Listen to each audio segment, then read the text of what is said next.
Uh-huh. I just feel like I've been around the block, ripping up fantasy stock, working around the clock. Look at the view from the top. Researching rookies a lot? No, I just be listening to pods. Yeah, one in particular, I'm just a messenger. Let me just pass on the rock.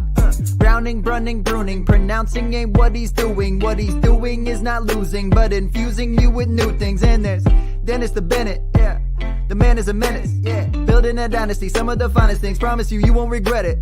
Sly as a fox, cultured in pop. Give him his props. Here is a thought, here is a box. And you cannot compare them at all, so don't even try. Careful with the news, but when you use a take, I take up Tony Fire, I mean Dyer, because anyone else is a huge mistake. Whoa, fantasy round table, fantasy round table, yeah. Fantasy round table, come take a look at the crown, baby. Hey, fantasy round table, fantasy round table, woo. Fantasy round table, come take a look at the crown, baby. Go.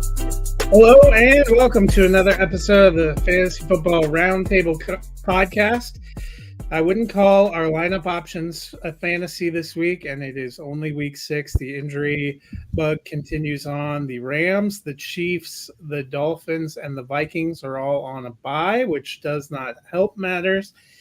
But Dennis and I managed to avoid the injury list this week. We also managed to avoid going on a bye this week, so we're here. Yeah, you know, I'm more of the chronically injured kind of player. The Tom Brady, always on the injury report. Yeah, at my age, I'm always, you know, my wife thinks I'm questionable. That's for sure. We had today's homecoming at school where they had the pep rally, and I watched they introduced all the fall sports teams, and the volleyball team dove to the center of the floor and then did a back somersault. And I looked at the counselor I was standing next to, and I was like, at my age, if I tried that, I'd still be on the floor for the rest of the day. You know, speaking of pep rallies, our Cole, my 8th grader who played football for the first time this year, they had a pep rally at his school celebrating the fall sports. Each team introduced, got somebody recognized. And my son was recognized by the athletic director and his head coach. He won a sportsmanship award. I know. I was like, he already in the team banquet, he got the coach's award for for working hard and being a good teammate and stuff. And, it was really, I'm really pleased with the progress that he has made. He works hard to be a good person. Well, I shouldn't say that because that means he is naturally not good, is what it sounds like. He is a good person, and he makes being a good person look easy. At least that's what all of his teachers tell us. And I'm really proud of him. Meanwhile, for me, we eclipsed 120 decibels with screaming children today. So if I say what somewhere in the show, it's not me doing my Milton Berle impression. It's just me thinking about the hearing I'm never going to get back. You get it from rock concerts. I apparently get it from 1,000 kids screaming. What? Exactly. Thursday night football saw the San Francisco 49ers and the Seattle Seahawks meet up in Seattle. 49ers get the 36-24 victory. First victory on the road this season. First victory in the division on this season. Moves to 3-3. Now a tie with Seattle atop the West. I think they would then own the tiebreaker. But where there was good news, there was also bad news. Jordan Mason comes out with an AC joint sprain. Dennis, if he misses time, Christian McCaffrey's window did not get open, so we know he won't be back. I'm guessing it's Isaac Guerrero, and on paper, 10 carries for 99 yards is great, but he had 76 yards on one breakaway scamper, so it was really 9 carries for 23 yards, followed by lightning in a bottle. But how are you feeling about Guerrero and or Patrick Taylor if Mason is out? So they both were grinding, and then Guerrero had that big run. And then he made that smart play. It was crazy because it's like Deebo Samuel said after the game, look, man, Guerrero should have just scored the touchdown. They didn't need to give the touchdown to Juszczyk. Guerrero thought he was doing a good thing. Oh, I'm going to stop. We'll just run out the clock. I don't know if he totally stopped. He does get hit on his foot as he's running, and it's kind of around the same time he slides. I don't know if he tripped and decided he was going to hook slide so he didn't go out of bounds as he was going down, or Yeah, if that was his. They nobly said it was his intention all along. Not 100% sure that's the case. yeah. Well, makes for a good story. Yeah, It sure. was, Mason was tearing off big chunks. He looked good. AC joint sprain. It's not as serious for a running back, I guess, as it is for a quarterback. That's a silver lining. I think No. it depends on whether it's his dominant hand. And I think this was his left, so probably because I would guess like your best tucking hand, you wouldn't really want that. So I think Garendo is going to be fine. We talk often about the Shanahan running scheme and how it produces good runners, going all the way back to Mike Shanahan in Denver, and so are we going to expect Christian McCaffrey numbers from Isaac Garendo? No, but then again, we didn't expect Christian McCaffrey numbers from Jordan Mason either. Mason did not produce in the passing game anything near what McCaffrey did, and it does. Garendo didn't have a target last night. Patrick Taylor had one target, but they have George Kittle, Brandon Ayuk, Deebo Samuel, and who's that other cat? Juwan Jennings. So they've got plenty of players to throw the ball to. It may actually, for fantasy, benefit because we've been saying for 3 years now, San Francisco's biggest issue when it comes to fantasy is somebody gets left out every week, and you just don't always know who that's going to be. Well, it's going to be Brandon Ayuk because if the running backs aren't catching passes, that means there's more targets for the wide receivers and tight end. So, maybe they are, by default a little more consistently productive, and then the running game does what the running game does. In sprained AC joint, maybe a week, maybe 2 weeks he'll be out and Mason will be back. But and he may not miss time at all. They do have a 10-day layoff before their next game. And then it seems like I heard somewhere that they were looking at November for McCaffrey to be back, but I don't know. Based on last night and the reports, there is no. All they've said is it's week to week whether they open his window. Once they open his window, they have 21 days. They haven't done it. They won't do it until potentially next week. So for the Seattle Seahawks, now 3-3, they won their first 3. They've lost 3 in a row. What do we make of this offense? Geno looked rough at times last night. He also looked displeased with either his coaches or his teammate there down the stretch. He, I don't know. It was they had a couple tough breaks. The penalty on the Metcalf touchdown, Geno missing Kenneth Walker at the end of the game wide open for what could have easily been a touchdown. But Geno he didn't place the ball very well yesterday. He can be upset all he wants. His passing was off yesterday. And, it looked like he came into the game knowing he was going to get a hefty dose of Nick Bosa, and he certainly did. He looked like he was ready to get hit pretty quickly, and he threw the ball as such. So let me ask you a question, because we have Sam Howell on that team, and I had thought preseason that the Seahawks wouldn't be that great, and we would end up seeing Howell.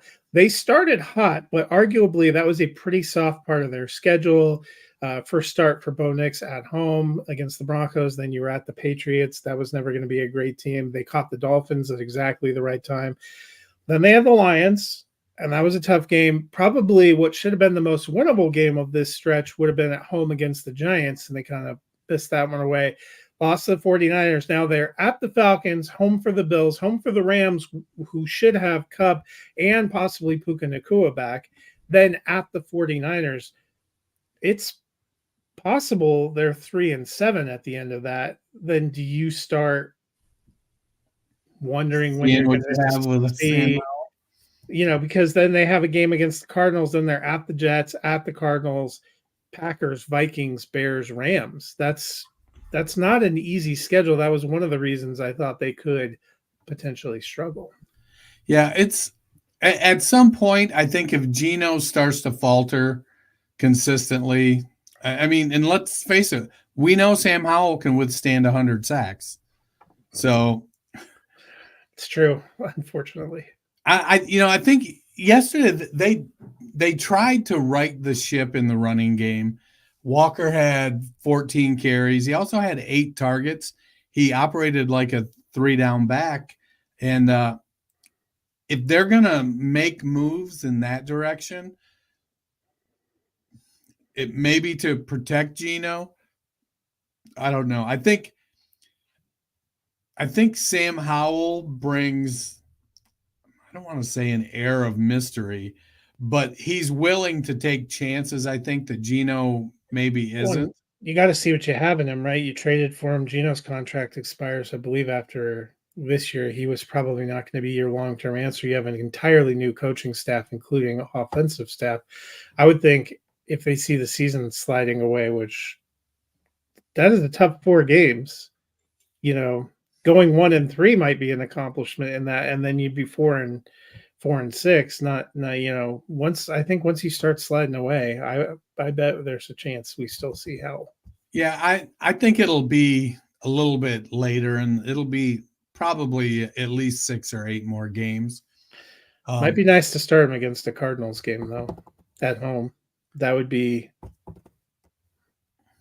potentially an easier matchup than going to the Jets, who has a good defense, but if you're gonna playing Vikings, Packers, Bears. It isn't like Howell is an untested rookie though. So do you want to, like, if you're gonna start him in a game, because it should be an easy matchup, well, why wouldn't you want to use that to get your quarterback right? Your veteran quarterback. I don't know. I think that it's going to be interesting to see. It is a head coach and offensive coordinator that didn't bring Geno in. And so that, they're not going to have, I think, a strong allegiance to him. And they did trade for Howell. So, they may be a little more willing to make that switch. Let's move on to the week 6 games. We have a second of 3 London games. The 1-4 Jacksonville Jaguars at the 3-2 Chicago Bears. Dennis, how are we feeling about rookie Brian Thomas Jr.? He's now up to wide receiver 9 on the season, back-to-back games with 21 or more points. He has ascended to the top of the pecking order in Jacksonville. He's big, he's fast, he's getting open.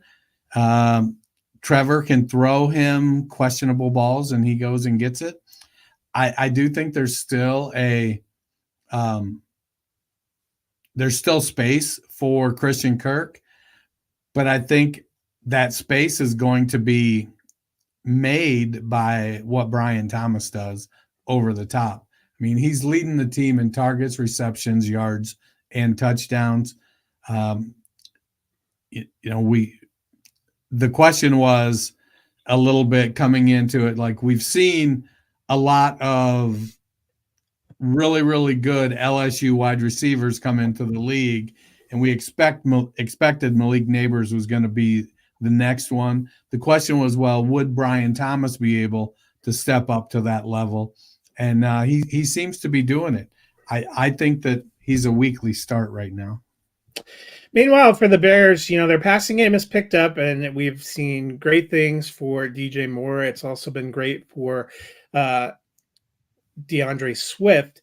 But What about Rome Odunze and Keenan Allen? Allen missed a couple of games, but he's played 3 games, averaging only 6 fantasy points per game in those games. Only 8 fantasy points per game for Rome Odunze. Really, one huge game and 3 games with 5 points or less. How are you approaching those guys? You're playing fantasy roulette with them each week. Unless the Bears suddenly start to throw the ball 40 or 45 times a week, DJ Moore is the one you're confident with.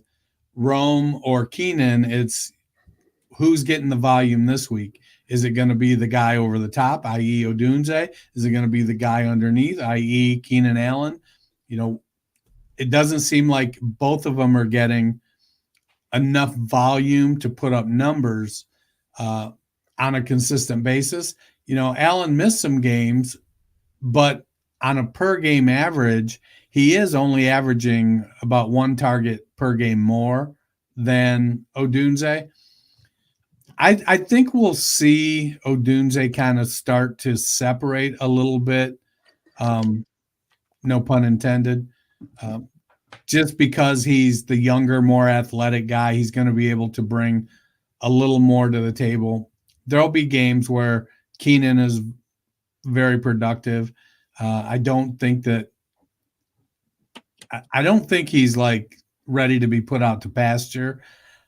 I just think that on a team that has a lot of weapons, right now he's kind of getting lost. Yeah, and I think for me right now, I'm not bullish about either of them. They'd be more desperation flexes, which we've seen the lineup choices. Right. I have some desperation spots. Wide receiver 58. So, that's square in, flex territory, low end flex. I am taking the Bears in this one. I am taking the Bears as well. Next up, the 2-3 Arizona Cardinals at the 3-2 Green Bay Packers. Dennis, what are we doing with Kyler Murray? In the 2 wins, he has had 25 or more points, and 3 losses, 15 or fewer fantasy points. Make sure that bar is tight across your lap because that roller coaster is going fast. They get Zay Jones back in a week. Yeah. Not this week. So he's coming back off suspension. Now it's like, can he get in football shape? But Michael Wilson has been performing well. He's back off suspension. Now he's out with a hamstring injury. So Trey McBride, he's established. He's doing his thing. Marvin Harrison is inconsistent. I don't know how catchable his balls have been on a consistent basis. But, when he's getting open, he's making plays when he has a chance. I think it's going to be, excuse me, I think it's going to be a situation where you have to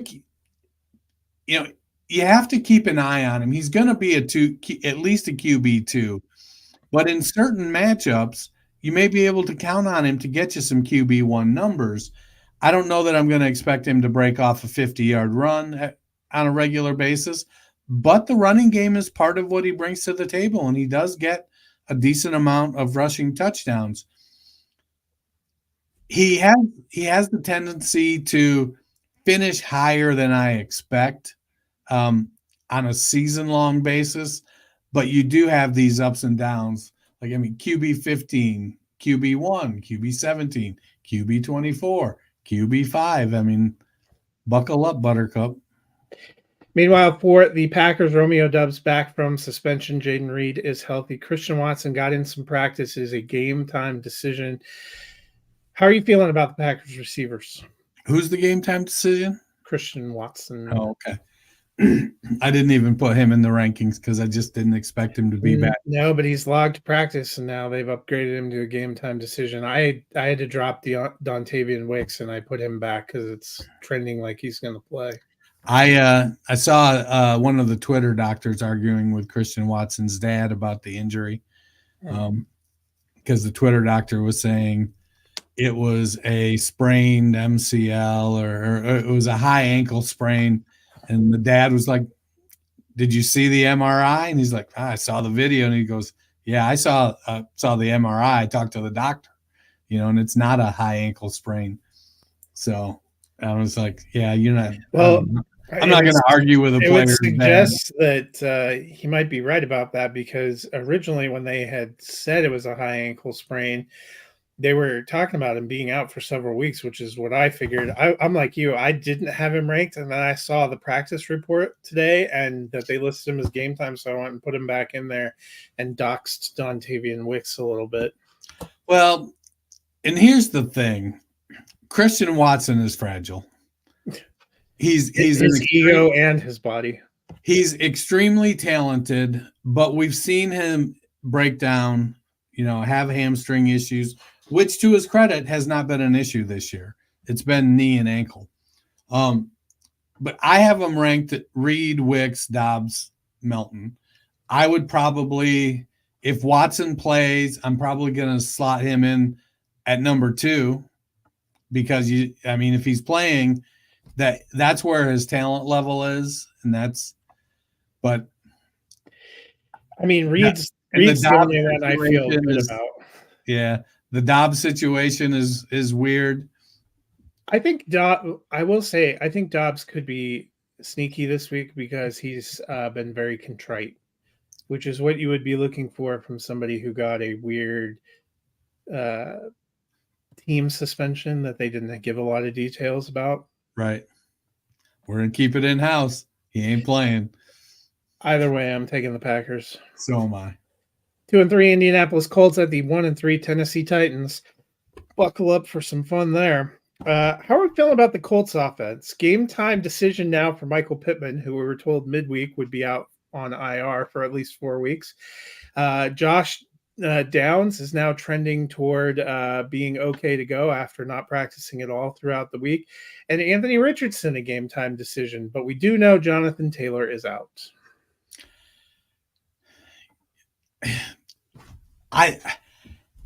The quarterback position is the one that gives me the most uncertainty, because they just play such different styles. If Flacco is in there, that there will be certain types of things happening. If Richardson is in there, there are going to be these different types of things. More quarterback running, or some quarterback running. But Flacco's going to do a better job reading the defense, getting them in different plays, making throws to different receivers. Richardson, I think, has a ton of potential. Pittman being dinged up in a game time decision when there was talk he was going to go on IR, it feels a little bit like brinksmanship. I'm really hesitant to count on him in my lineups right now. And if Josh Downs, this could be, Alec Pierce and one of those random tight ends that they have with Jonathan Taylor out. Tennessee's got a good defense. So, Trey Sermon is who Trey Sermon is. Before the show started, I was telling you that I traded 2 26 fourth-round picks for him just because, I could use an extra body at the running back position this week and F them picks. So, amen. But again, I'm only expecting 8-9 fantasy points from Sermon. If I get that, I'm going to be happy.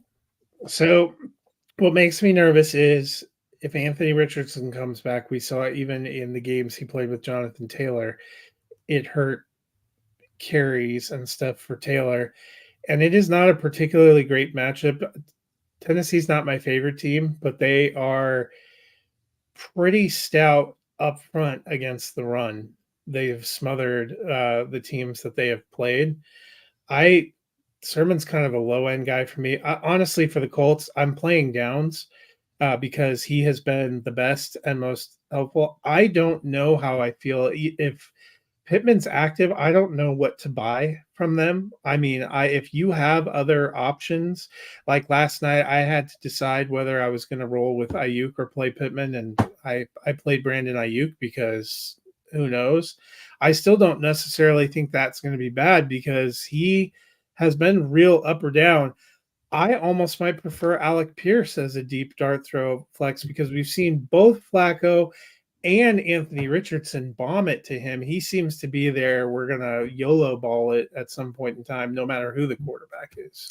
Yeah, and Pierce is making plays this year. And Yeah. isn't AD Mitchell dinged up a little bit too? Yeah, and he's just been kind of a non-factor. I'm not comfortable playing him until we see something consistent. One quarterback we know is definitely playing is Will Levis has been declared the starter again. Tennessee Titan Nation mourns. How are you feeling about Levis? Well, he needs to get the bonehead plays under control. I mean, if he does that, does he have anything left? These are the jokes. So he was QB 25 through the first 3 games, so he was barely streamable as your QB2 in Superflex leagues. But they finally have a relatively healthy DeAndre Hopkins.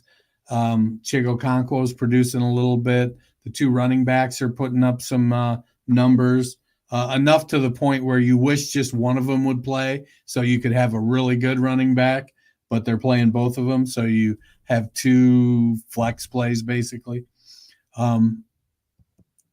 Calvin Ridley has been inconsistent. When it comes to Levis, I'm not expecting a lot. I don't know what you can trade him for at this point in a dynasty league. I don't think you're going to get a whole heck of a lot out of him in a super or in a redraft league. He's probably cuttable in redraft, but he's one of those guys that somebody's going to pick up to fill in on a bye week. Because just maybe we've seen him have his first game was 265 yards and 3 touchdowns. So we know he could do something sometimes. He's just been so bad. I still have him as a QB3, and I'm going to take the Colts because I don't care who their quarterback is. I feel like that I'm out on the Titans. Yeah, I got the Colts as well. 4-1 Houston Texans at the 1-4 New England Patriots. Dennis Nico Collins did go on IR. That means he is out for at least 4 games. We know Stephon Diggs has been there doing his thing. Slow start for Tank Dell, but are you feeling him this week? I think I like him a lot better with Nico Collins out. CJ Stroud likes him. CJ Stroud pounded the table for him on draft day. And so, he was 4 for 4 last week. I forget how many yards, not a ton, but Xavier Hutchinson kind of stepped into the Nico Collins role. I don't think he's going to produce like Nico Collins did. He only caught like 2 passes too, and it was a relatively close game. They kind of really went to Diggs and Dell, it seemed like, after Collins went out. Yep. And then, Dalton Schultz will do Dalton Schultz things. Mixon is expected to be available too, which could help them. I like Dell as a flex this week. Yeah. On the other side, Ramondre Stevenson is now out. They have no offensive line. They have no receivers to get your heart thumping, but they are throwing Drake May to the Wolves and a team that bottled up Josh Allen and the Bills offense last week. So how you feeling about Drake May? I got to be honest. I didn't know that Robert Kraft was a Mayan and, so willing to sacrifice virgins for is it Kraft or is it Gerard Mayo? So it was, so the Patriots are giving up the 2nd most sacks in the NFL. They have the 3rd highest sack rate, and they have the 2nd lowest net yards per pass attempt. So they're not doing great, Bob. May, here's the conundrum. May is going to need to get the ball out quick so he doesn't get his butt kicked, but he's also going to need to get the ball downfield to the receivers away from the line. So how often is he going to have enough time to be able to get the ball downfield? Because, there isn't a lot to be had, with 1 yard A-dot throws. Yeah. But on the other side, Houston's given up the 11th most fantasy points to quarterbacks. It's low yards, but a lot of touchdowns. So if Anthony Gibson can play well, and do some good stuff from the running back spot, Pop Douglas is wide receiver 69. He's their highest ranking wide receiver fantasy asset. I'm not expecting a ton, but I've seen Hunter Henry is probably their best pass catcher, though. What's that? Hunter Henry's probably the best pass catcher. Oh, yeah. But, Keishawn Butte's been getting in and making plays. And at one time in college, he was considered quite good. And Kendrick Bourne's back now, and he was fine last year. Right. He was the best receiver last year. So they've got a lot of guys that are aspiring to be a wide receiver 3. Is one of them going to be able to get there? I do think the Texans' defensive numbers are deceptive because that first week, that was a real seesaw game against the Colts. And then the second week, they got trucked by the Vikings. They've been quite a bit better in the last few games since then. I'm taking the Texans. And honestly, this Drake May getting started kind of almost feels like Gerard Mayo's heard all the complaints that he's holding the offense back by putting Brissett out there. And he's like, fine, I'll give you the kid. And you'll see that it's not me holding the offense back. It's the lack of players. Yeah, it's almost like when Jay Gruden in Washington wouldn't play, was it Howell? No, wouldn't play Dwayne Haskins, was it? Yeah, Haskins. And then he was just like, you know what? Fine. You guys think you know better? I'll play him. I'm not going to give him anything to be successful, but I'll put him out there and let you guys know that I think he sucks because he's going to suck because I'd rather shoot myself in the foot than get him ready to play. Well, there you go. I assume you're taking the Texans as well. I am. 3-2 Tampa Bay Buccaneers at the 2-3 New Orleans Saints. Dennis, how are we handling the Bucs backfield with Rachaad White downgraded to doubtful? Bucky Irving will be probably low end 2. He's looked good, and there was some pass catching ability when he was in college, so he could really surprise. The other side of it is they got Mike Evans and Chris Godwin, and now is who's the defensive back that Marshawn Lattimore. If him and Evans are just boxing all night, it could be detrimental to the Bucs. They should have Jalen McMillan back though too. Yeah, I hope so because I stuck him in one of my starting lineups. So, it's Tampa can make things happen. They've got some good players. Bucky Irving has looked good, and with Rachaad White, it's going to be an opportunity for him to show, look, I'm good in a full-time role too, not just when you give me 9 carries. Meanwhile, for the Saints, Drake May is not the only rookie getting a start. Spencer Rattler getting a start, which one of my bold predictions was these 5 rookies would start this year. So once May and Rattler take their first snap, I will have nailed that one. Feeling pretty good about that. It's only week 6. But how are you feeling about Rattler on the field? So to quote Spencer Rattler when asked about Chris Olave, I make it a key point that when he is in, I get him the ball.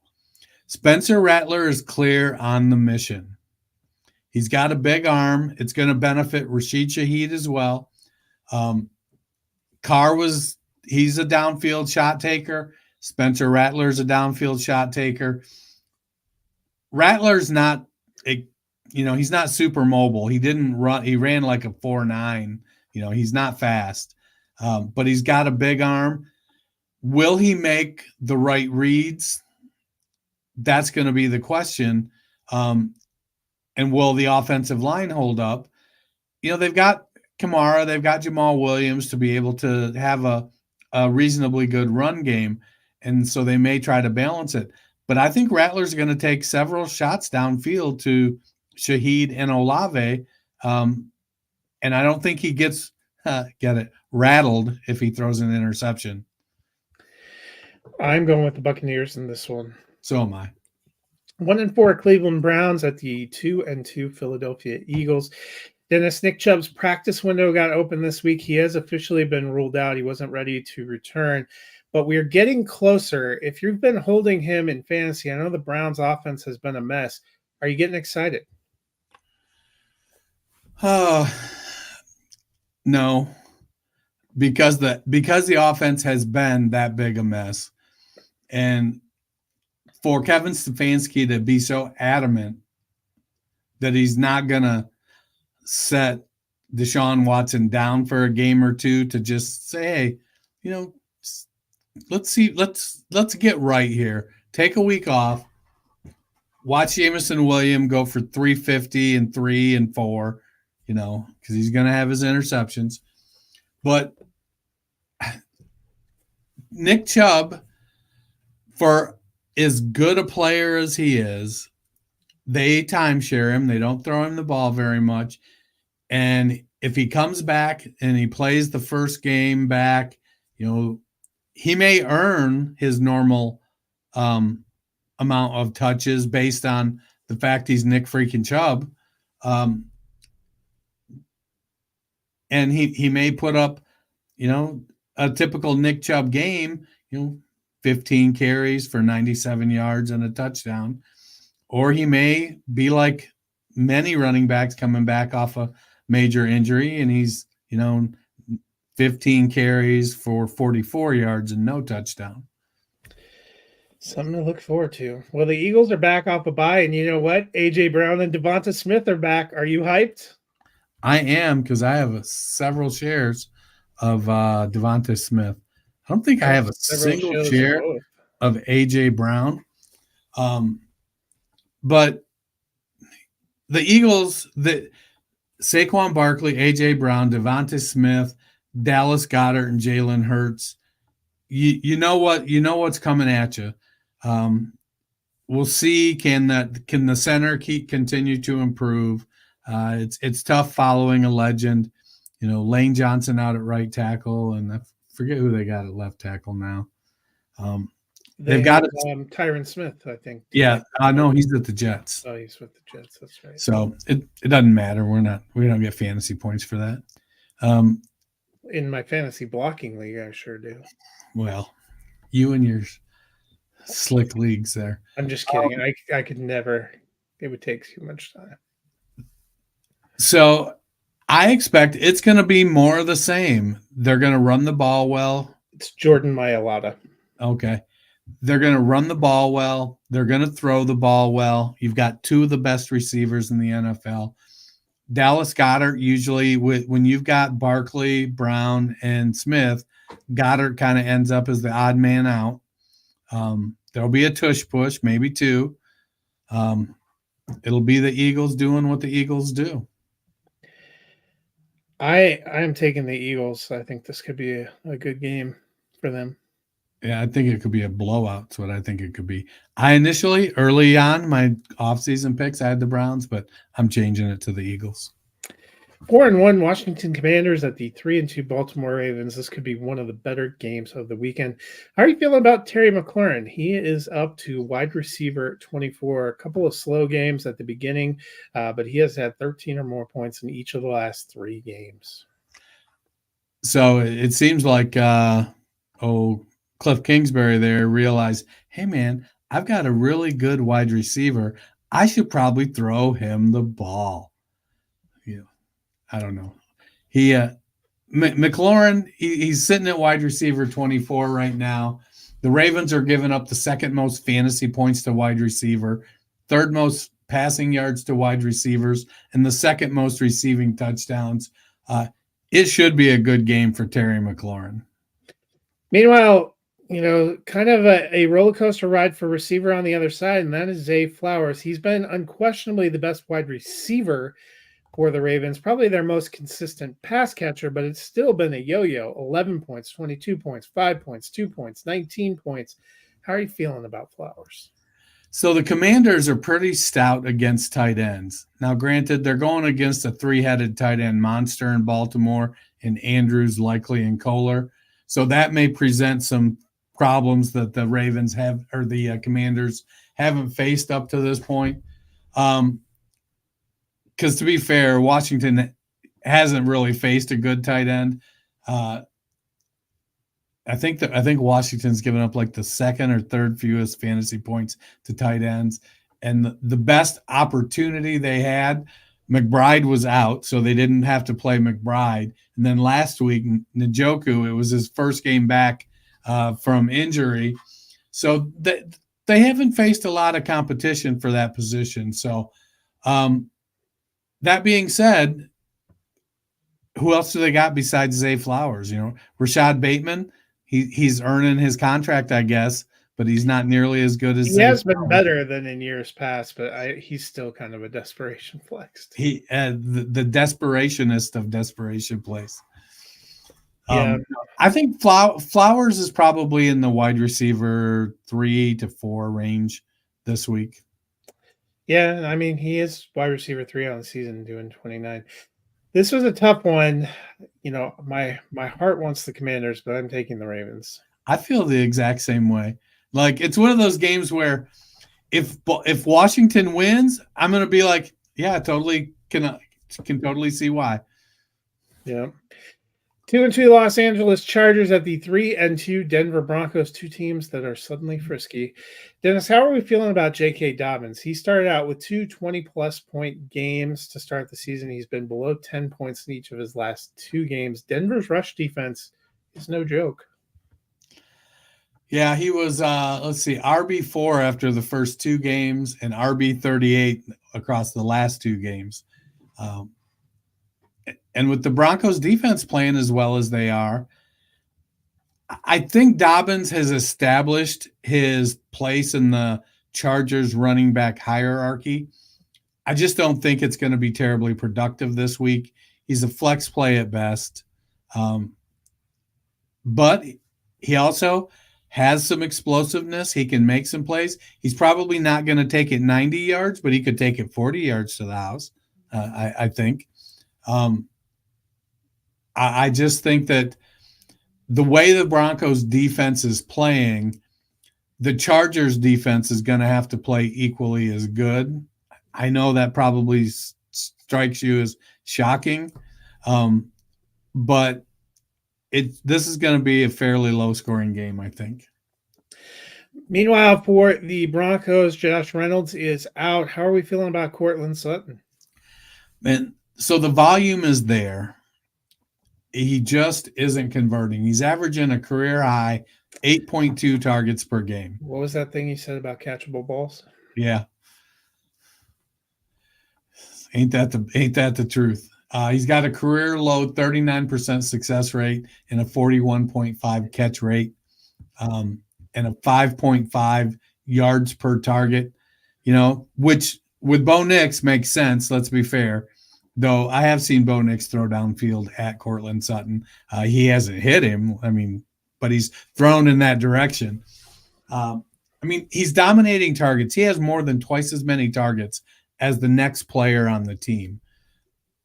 Nix just has to get better at getting him the ball. This one was not tough for me. My heart says Broncos. My head also says Broncos. Suck it, Jim Harbaugh. I don't know. Did they add Connor Stallions to the Chargers coaching staff? He may be been watching your signs and giving them to him. I'm also taking the Broncos. Yeah, which is a huge reversal. And I'll be honest, the only reason I'm taking the Broncos is Vance Joseph. My deep sea. Vance Joseph. This is the saddest turn of events in I think my life and my football fandom's history. I don't know where to go from here. 3-2 Pittsburgh Steelers at the 2-3 Las Vegas Raiders in a game that might be the first starting quarterback to miss a pass gets benched. Dennis, it has been a weird week for Pittsburgh leading up to what could be potentially a weird Sunday. We know Russell Wilson will be active. They finally said today he's probably the number 2, which leads you to the fact that it might be a healthy quarterback game time decision. How are we feeling about this Russell Wilson and Justin Fields? I think even if Fields starts, it feels like he's on the shortest of short leashes. I think the big thing Fields has going for him is that they're playing the Raiders. And I think the Raiders are in somewhat disarray. I think Russ rides the pine. If he does play and get in, I expect he's going to be the Russell Wilson we've seen the last couple of years. He'll make some questionable throws. He'll make a couple nice escapes.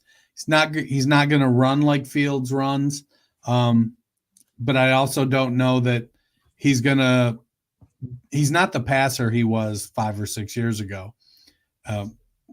For whatever reason, could just be age.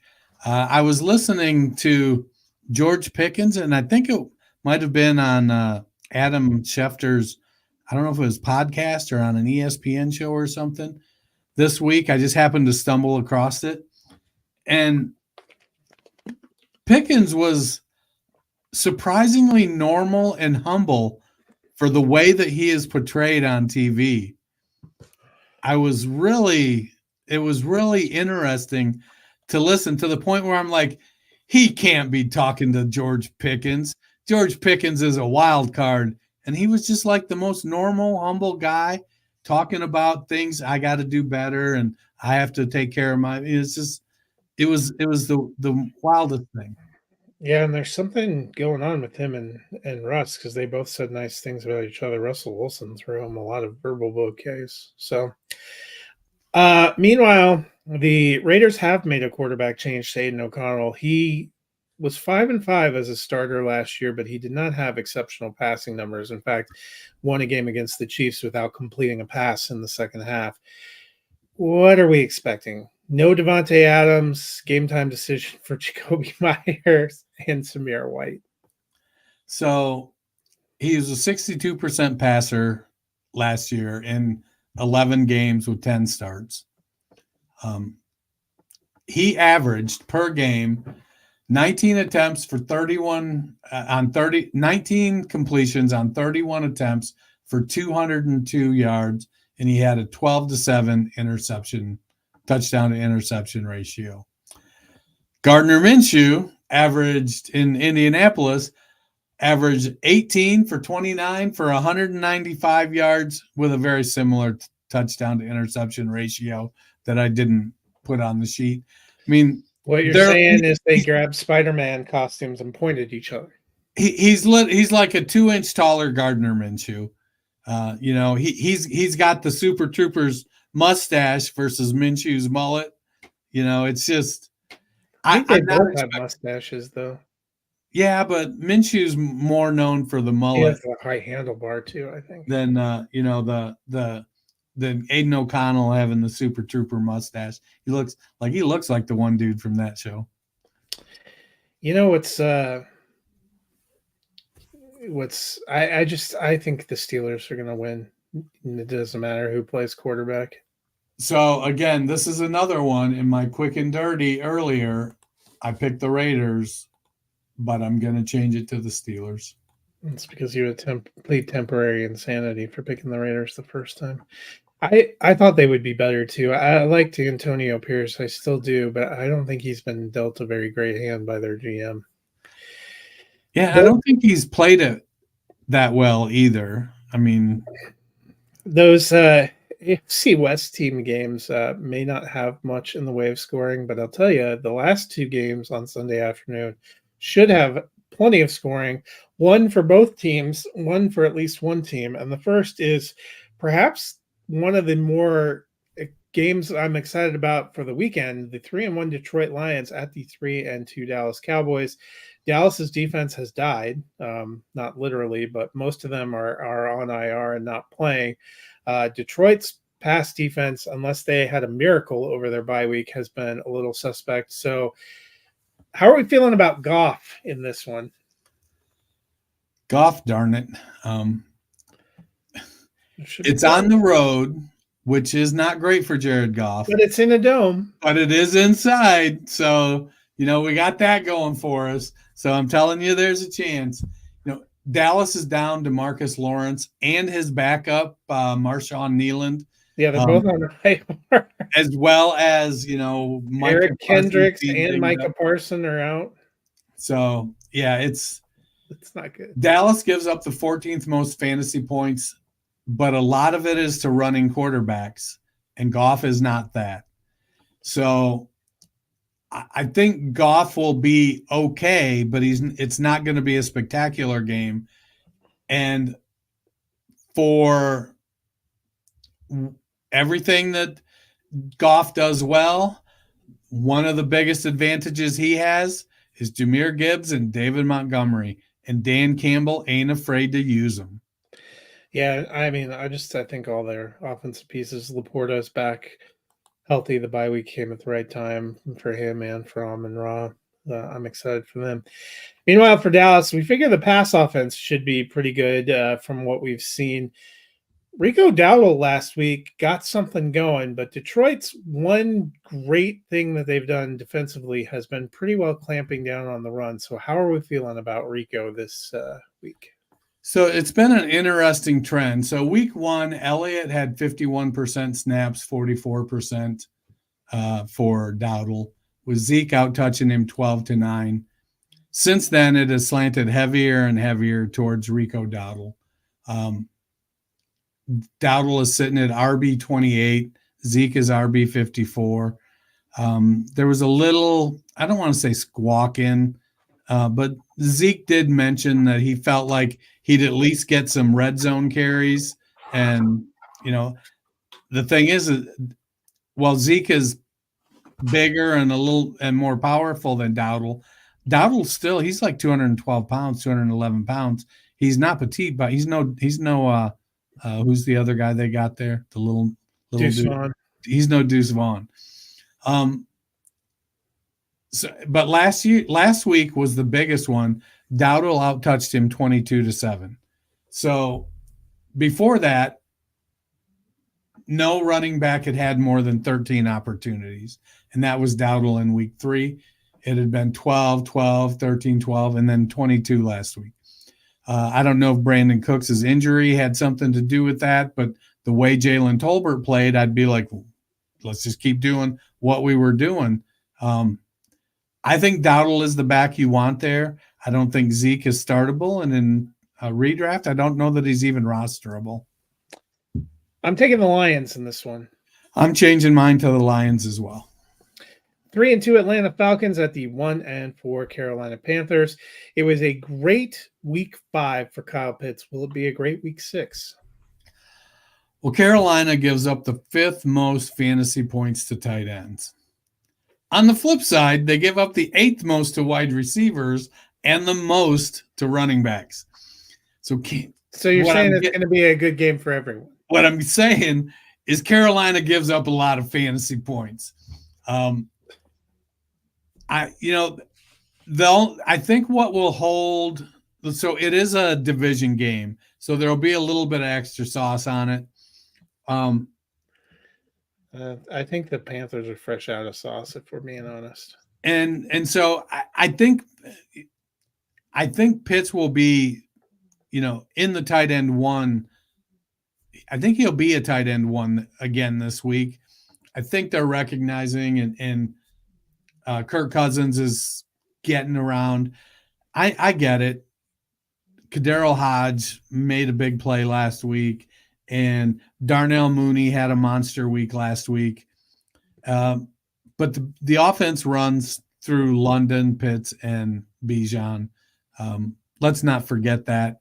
They'll bring some other guys in. Bijan's a little sketchy this week, but I think he's back practicing in full. He's full, and they removed him from the injury report.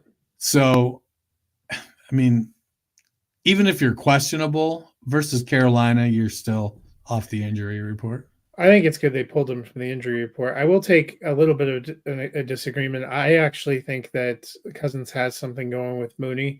I think Mooney I moved him into top 24 in receiver rankings, especially given the hell that position is right now with buys and injuries and good players who have no professional quarterback to throw them a ball. So I'm starting him. I'm starting London. I am starting Pitts. I had him top 12 too. I obviously have London higher and Bijan. Carolina is one of those if you got him, you probably start him. I'm not going so far as Kadero Hodge or Ray McLeod, but I think the three top receiving options and Bijan wheels up. Yeah, I like Darnell Mooney. I thought he was going to have a good season. I just at some point, you know, 'cause he's open because they're rolling coverage at Pitts and London. I doubt they're going to stop. But at some point, it'll balance out a little bit. And I mean, maybe not against Carolina, but. Meanwhile, Chuba Hubbard, after a poor week 1, is RB4 the last 4 weeks, just a shade under 20 points per game. How are you feeling about him in week 6? It's going to be tough sledding. I like Hubbard. He's the show. You know, Miles Sanders has kind of come to life a little bit, but not really. He's not anything that you're looking to start. Atlanta gives up some yards on the ground, but they don't give up many touchdowns. So, you know, they can be had between the 20s. I don't know if Carolina is going to be able to get them between the 20s. But Carolina did spend a bunch of free agent money on 2 big road grading offensive guards to add to that offensive line. And so if they can keep it kind of close, I think they will try to use Chuba Hubbard to do that. But if Atlanta has a couple big plays and they get a couple touchdowns ahead, then Carolina's going to have to change how they approach things. You can't just grind it out with Chuba Hubbard. I am going with the Falcons. So am I. The 1-4 Cincinnati Bengals and the 2-3 New York Giants on Sunday Night Football in a game that NBC tried and was unsuccessful to get flexed out. Chase Brown had a huge game last week. He's a little dinged up, but questionable. They think he should be available on Sunday night. How are you feeling about him? I think Chase Brown looks great. He runs like his hair is on fire. His pass protection is still a little bit questionable, and I think that's really what keeps him from kind of Rico Dowdling this backfield. You know, Moss, I don't want to say consistent, but you know, he's one of those guys. He's going to be in the right place. He's going to make the right play. He's not explosive. He doesn't provide he's not one of these crazy. He's not an Alvin Kamara in the passing game. He's just an okay running back. And you can see when Chase Brown gets in there, he just explodes. I think it's going to continue to be a fairly even split in snaps. I could see the touches maybe starting to ease towards the Brown side of the split, just because he brings that explosiveness. And I can certainly see the production moving on the Brown side of the split. Yeah, I like Brown and his potential, and given the running back landscape and basically the fantasy landscape, I think he's worth a flex consideration. For the Giants, Devin Singletary got a limited practice in. He's a game time decision for Sunday night. They also have Tyrone Tracy, Eric Gray. What are you doing with the Giants backfield? Man, I'm kind of hoping Singletary needs another week. I chose still not to rank him because he's got that weird groin injury, I think. I wouldn't be shocked if he misses. After last week, they're going to give Tyrone Tracy the chance to earn more touches. He just showed that he's doing things that Singletary isn't. You know, he's breaking off big chunk plays and he looked really good. I think Singletary is Zach Moss in this offense, and Tyrone Tracy is Chase Brown. Speaking of the Spider-Man meme. Yeah. No Malik Neighbors. He has been ruled out again. This was a tougher one than I think it should have been, but I am going to go with the Bengals. I'm taking the Bengals as well. Monday Night Football, a battle of New York division rivals, the 3-2 Buffalo Bills at the 2-3 New York Jets, two teams that are both hungry for a win. Dennis, James Cook has been a little banged up and hasn't been practicing. He's still listed as questionable. How are you feeling about him going into this week? I think if he plays, you play him. He's RB5 on the year, and they don't want him to miss games. And so if he needs a week, they're going to give him a week. So I would, if they say, hey, we're going to roll you out there, I'm going to roll him out there too. Some kind of a foot. He was deemed a non-participant, but they only did a walkthrough today. But you really need to watch the injury report for both him and Khalil Shakir tomorrow. Both of them were non-participants. Shakir missed last week. So, if you want to roll the dice, you need to watch those Saturday reports for the Monday night game. The Jets, meanwhile, made a head coaching change. During the week, they also made an offensive coordinating change. Nathaniel Hackett has been demoted, to no one's surprise. How do you think this Jets offense is going to respond this week? Man, I don't know. I mean, Aaron Rodgers and his personality bring such a wild card atmosphere to this team that it's, they could all of a sudden explode. But I mean, Todd Downing had a run heavy offense in Tennessee under Fardiardi. Now, granted, he also had Derrick Henry, but let's face it, Breece Hall is no slouch running the ball, and Braylon Allen is not either. And Braylon Allen, well, not Derrick Henry big. He's big.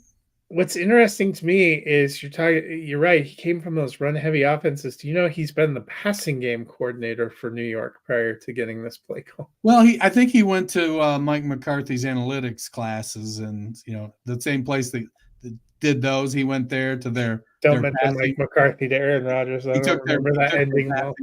They're passing the football classes at the Mike McCarthy School of Analytics. But to be fair, Aaron Rodgers might be in a complete and utter funk because of the Hackett demotion, or he might just audible to whatever the hell he wants to run anyways and just will the team to victory. I think the real problem for Rodgers, and I've watched a few of their games because they obviously played Denver, and I watched that London game last week. And I think their first game was Monday night. So we've gotten a chance to. I think Aaron Rodgers is feeling a lot of effects of age. And that was a question that I had after his last year in Green Bay, because it doesn't seem like it was just the youth or lack of maybe receiving options. It seemed like he had lost a little bit of that mystique and that ability to put the ball somewhere. And I continue to see that with the Jets. And now his mobility isn't what it once was. And I don't think their line is as incredible as they wished it was. So if they can't get that running game flowing, he looks kind of statuesquely screwed back there. He's looking a little bit like Dennis Quaid in Any Given Sunday. Yeah, but they don't. I'm not sure Tyrod's got that Jamie Foxx energy left in him either. They need to find. Their Stephen Willie Beeman is on IR, and Jordan Travis. I went back and forth because sometimes, those coaching changes give you some energy, but I just still feel like the energy from the Jets is bad. I'm taking the Bills. Against my better judgment, I'm going to stick with the Jets. I mean, I do feel like it's one of those that could kind of go either way. Nothing would totally surprise me because both of these teams are coming off of back-to-back abysmal losses, where you'd question some coaching, you would question some of the decision making by key players on the field. So this is not the battle of titans that we were looking for. It could be a last second 13-10 kind of win. It could be a 41-7 blowout. It could be a 37-34 game. It could go either direction in any of those scenarios. Well, that'll wrap it up for week number 6 and the preview. Dennis, if people are looking for something to occupy their Saturday, what can they do? They can grab this little thing right here, go to their favorite podcast platform, type in the Fantasy Football Roundtable podcast, give us a like, give us a subscribe, leave us a rating and a review. We'll be back on Tuesday to talk about all of the week 6 action and to preview Thursday Night Football, which next week is actually a battle of potentially rookie quarterbacks since the Broncos are at the Saints. They can they could go back onto Tuesday's show and listen to my call of Spencer Rattler in New Orleans. I know. How do you think Jake Hanner feels? Like, you're number 2. Don't worry. You beat him out in camp. You beat him out in camp. Oh, shit. Derek Carr's gone.